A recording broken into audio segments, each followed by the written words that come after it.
Le BUD, le BUD, c'est le bilan urodynamique, l'examen de référence pour voir le fonctionnement de la vessie étant un muscle, et ça nous indique aussi le fonctionnement du sphincter. Schématiquement, c'est le petit robinet qui se situe sous la vessie. On a une expertise ici au centre Calvé de Berck, où je pratique avec des médecins très spécialisés.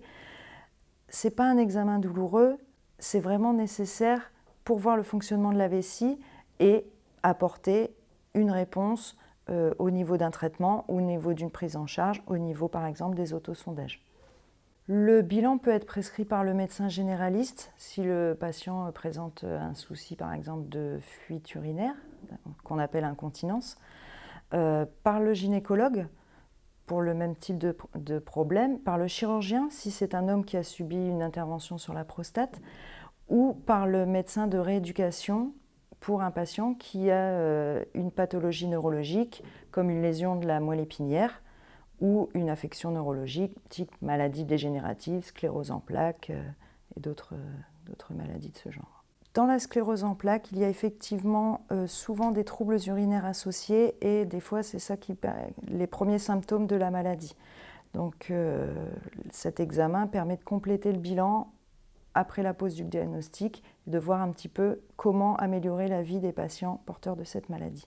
Le bilan urodynamique se passe en salle d'examen. C'est un bilan assez court on compte 1 heure pour l'examen. Le patient est installé en position gynécologique et on utilise des sondes urinaires qu'on met en place dans la vessie, enfin une sonde qu'on met en place dans la vessie et munie de capteurs électroniques qui vont nous donner la contraction du muscle vésical.